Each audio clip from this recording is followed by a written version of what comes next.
Hello दोस्तों, स्वागत है आपका आपके पसंदीदा यूट्यूब प्लेटफॉर्म पे, जहां मुख्य रूप से हम लोग एक नए आर्टिकल पे चर्चा करने वाले हैं जो आपके ज्योग्राफी से रिलेटेड है।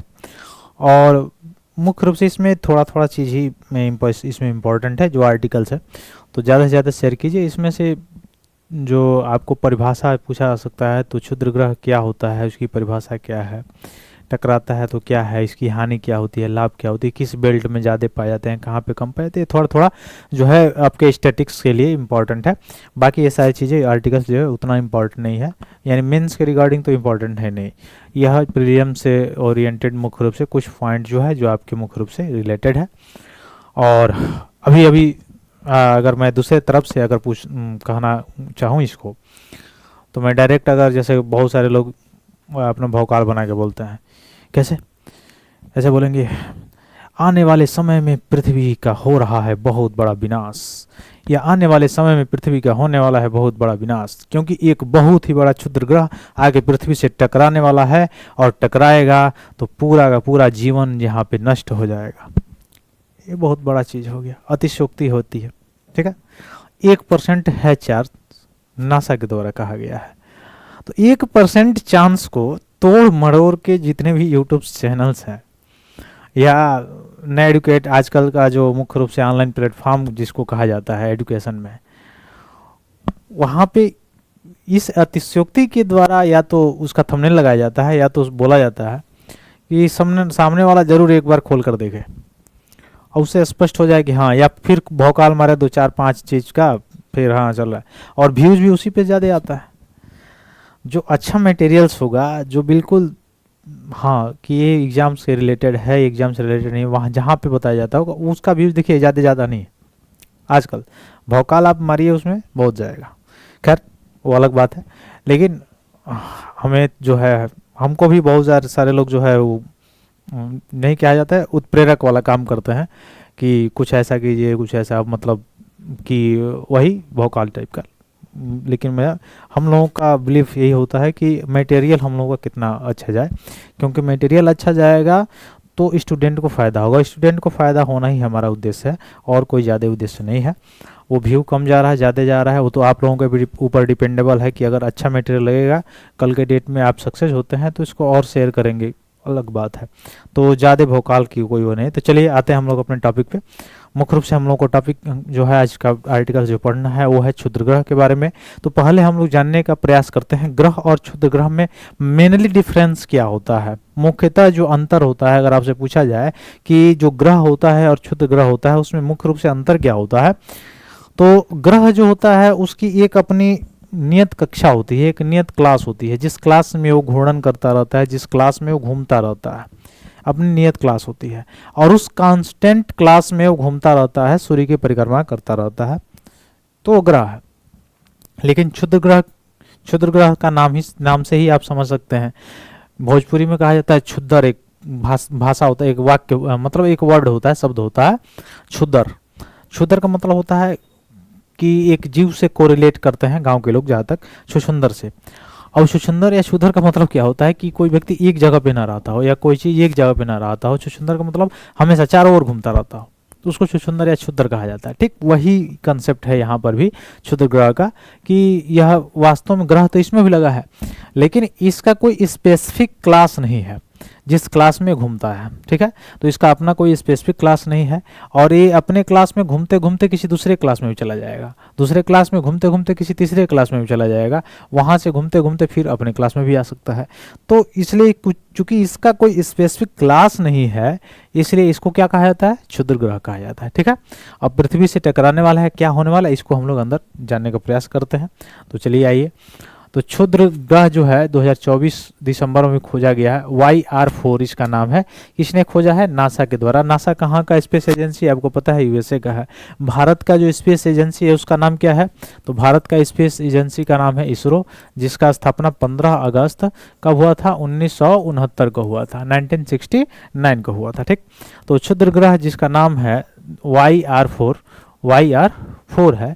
तो नासा ने इसको खोजा है और बताया है कि पृथ्वी के निकट स्थित एक क्षुद्र ग्रह 2024 YR4 की पहचान इसमें की गई है, जो 2032 में ऐसा संभावना बताई जा रही है। लगभग कितनी बड़ी संभावना है देख लीजिए, यहाँ आप देख सकते हैं कितनी बड़ी संभावना है। अब आप बोलेंगे कि आर्टिकल तब आप लाए क्यों? मैं इसलिए लाया कि थोड़ा सा आर्टिकल्स जो आप क्षुद्र ग्रह है ये सब बारे में, कौन कौन सी बेल्ट है क्षुद्र ग्रह की, कहाँ पे ज़्यादा पाए थे, उसके लिए मैंने लाया है। बाकी इससे कोई मतलब है नहीं, ठीक है। बस मोटा मोटा ये याद रखिएगा कि उसका नाम क्या है, YR4 है। 2032 में पृथ्वी से टकराने की संभावना है। टकराने की संभावना वगैरह याद ना कीजिएगा। तो ये टकराने की संभावना, क्योंकि आप देख ही रहे हैं कितना ज़्यादा संभावना है। अब 1% टकराने की संभावना है, बहुत बड़ा संभावना है, ठीक। तो अलग बात है, ठीक। तो इसको नहीं याद रखेंगे, पहले नाम केवल याद रख लेंगे और जो परिभाषा मैंने बताया है उसको याद रख लेंगे, ठीक है। तो यह चंद्रमा से भी 2 गुना दूरी पे है, लगभग 8 लाख किलोमीटर है पृथ्वी से दूर। अभी देखा गया है, अप्रैल 2025 तक देखा जा सका, 2028 में पुनः दिखाई देगा ही, ठीक है। खतरा क्या है, तो टेरिनो स्केल पर स्तर 3 के रूप में इसको वर्गीकृत किया गया है, जो बताया गया है कि यदि पृथ्वी से टकराता है तो स्थानीय विनाश की संभावना ज़्यादा है। टकराता है तो, ठीक है। तो 1% संभावना है, तो मान लीजिए कि नहीं टकराएगा। 1999 में इंटरनेशनल जो खगोलीय संघ था उसके द्वारा अपनाया गया टेरिनो स्केल जो है, उसमें संभावना गंभीरता के आधार पर क्षुद्र ग्रह प्रभाव जोखिम को 0 से 10 तक के पैमाने में वर्गीकृत किया जाता है कि क्षुद्र ग्रह जो टकराता है उसका वह कितना खतरनाक है या कितना जोखिम भरा है, वो 0 से 10 के पैमाने पर। और उस पैमाना स्केल का नाम याद रखिएगा, उसका नाम है टेरिनो स्केल, ठीक है। अब टकराने पर 8 से 10 मेगा टन ऊर्जा उत्सर्जित कर सकता है, ऐसा अनुमान लगाया गया है। 2013 में रूस के चेल्याबिस्क में हुए जो उल्का पिंड, जिसने 500 किलो टन ऊर्जा उत्सर्जित की थी, हिरोशिमा परमाणु बम से भी लगभग 30 गुना अधिक था, ठीक ना। तो इसकी जानकारी दी जा रही है आपको। अब क्षुद्र ग्रह जो होता है, सौरमंडल का निर्माण लगभग 4.6 अरब वर्ष पूर्व के चट्टानी वायुहीन अवशेष है क्षुद्र ग्रह, ठीक है। और यह बेल्ट सूर्य की परिक्रमा करते हैं, हालांकि कुछ पृथ्वी के पार करने वाले पथ का अनुसरण करते हैं। इसका आकार कुछ मीटर से कुछ सैकड़ों किलोमीटर तक भी हो सकता है। वर्गीकरण मुख्य रूप से देखा जाए तो मंगल और बृहस्पति के बीच स्थित इस क्षेत्र में अधिकांश ज्ञात क्षुद्र ग्रह मौजूद है। तो सबसे ज़्यादा जो बेल्ट है इनका, वो मंगल और बृहस्पति जो ग्रह है उनके बीच सबसे ज़्यादा है, ठीक है। अच्छा, कौन ऐसा ग्रह है जिसका अपना स्वयं का कोई भी उपग्रह नहीं है? तो वो कौन है? बुध है, ठीक है। बुध के पास नहीं है, शुक्र के पास भी नहीं है। फिर से पृथ्वी के पास अपना चंद्रमा है, मंगल के पास बताइएगा, ठीक है। ट्रोजन क्या है? तो क्षुद्र ग्रह है एक प्रकार का जो बड़े ग्रह के साथ एक कक्षा साझा करता है और लैग्रेंजियन जो बिंदु है L4 और L5 उसके पास रहता है, ठीक है। और जहाँ सूर्य और ग्रहों के गुरुत्वाकर्षण बल संतुलन रहता है, लैग्रेंजियन पॉइंट। अभी आप देखे होंगे आदित्य 11 मिशन जो गया हुआ था, इसी से संबंधित था। पृथ्वी के निकट क्षुद्र ग्रह जो है वो कौन है? तो इन क्षुद्र ग्रहों की कक्षाएं उन्हें पृथ्वी के करीब लाती हैं, और जो क्षुद्र ग्रह पृथ्वी की कक्षा को काटते हैं उन्हें विशेष रूप से पृथ्वी क्रॉसर कहा जाता है। यानी ऐसे क्षुद्र ग्रह जो पृथ्वी के क्लास को क्रॉस करके आते हैं उन्हें क्या कहा जाता है? पृथ्वी क्रॉसर कहा जाता है, ठीक है। मैंने पहले ही बताया क्षुद्र ग्रह एक जगह पे एक स्पेसिफिक क्लास में नहीं घूमता है, मूव नहीं करता है, ठीक।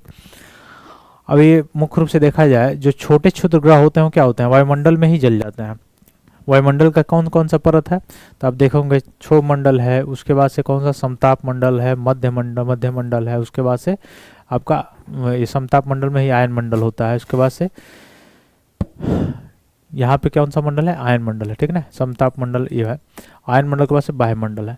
तो यहाँ से आते आते ही वायुमंडल में ही पृथ्वी के ऊपरी भाग में ही क्या होता है, जो छोटे क्षुद्र ग्रह होते हैं जल जाते हैं। बड़े क्षुद्र ग्रह जो है कभी कभी सतह तक पहुँचते हैं, लेकिन शायद ही कभी महत्वपूर्ण नुकसान पहुँचाते हैं।